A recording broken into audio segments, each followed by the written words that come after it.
Happy Thursday. We're going to be working on this over the next several months. We have a lot of things planned. As you can see, there's a lot happening. There'll be a lot more happening. So it's going to be a big year. A couple nights ago, Tuesday night, Janet and I were sitting in our living room. And it was when it was really windy. I mean, the wind was really whipping up. And we heard this crash out front.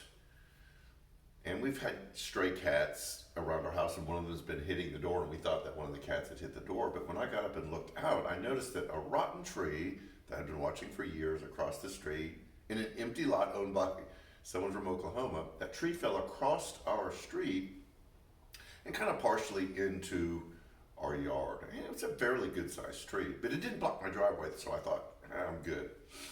Then I wake up yesterday morning, getting ready to leave, and realize that several people, in their attempt to get out of the neighborhood, there's another way to get out of the neighborhood, drove through our yard.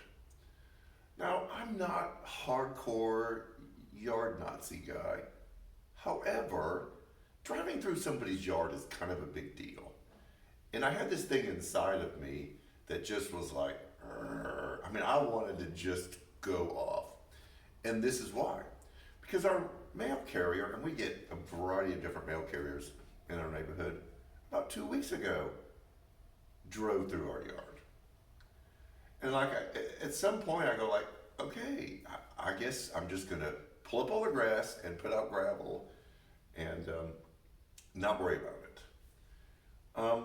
And then God just kind of gently put his hand on my shoulder and said, you know what you're preaching on this Sunday, right?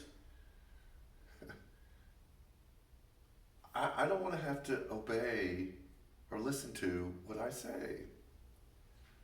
The sermon this Sunday is from the Serenity Prayer we did last week. Oh God, grant me the serenity of mind. And this Sunday is to accept that which cannot be changed. Sit on that for a little bit. Now, two things happened. One of them is I realized that I can't do anything about that. I could put in spikes at the edge or whatever, but people have driven through my yard. It's a done deal. And then I was kind of humbly put in my place by realizing that I know some of your stories. That some of you are going through incredible battles now over things that you can't do anything about. You're fighting medical issues, you have broken relationships, that there are finances that you just can't seem to get your head above water, that there are so many things going on in your life that this message will be more difficult for you than it should be for me. So just know that this message that we're going to do Sunday is tough. But it's a reminder that there's a God who wants us to have this way of being in the world that can handle the things that normally would drive us crazy.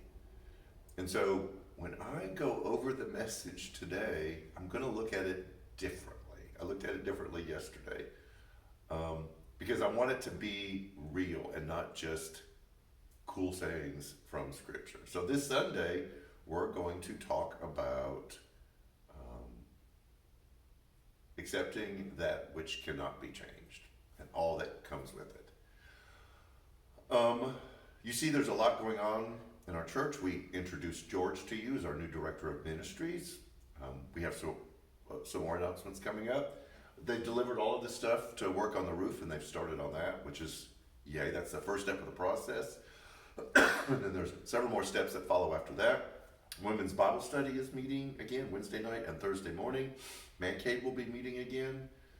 Ice skating at Promised Land on Sunday. Just a variety of things. Stay tuned to everything that's going to be happening. So, I am surrendering and opening myself up to the fact that there's things that not only I can't change, that cannot be changed. And so I'm hoping to heed what I will be talking about on Sunday. So have a great week. Take care, and we'll see you Sunday.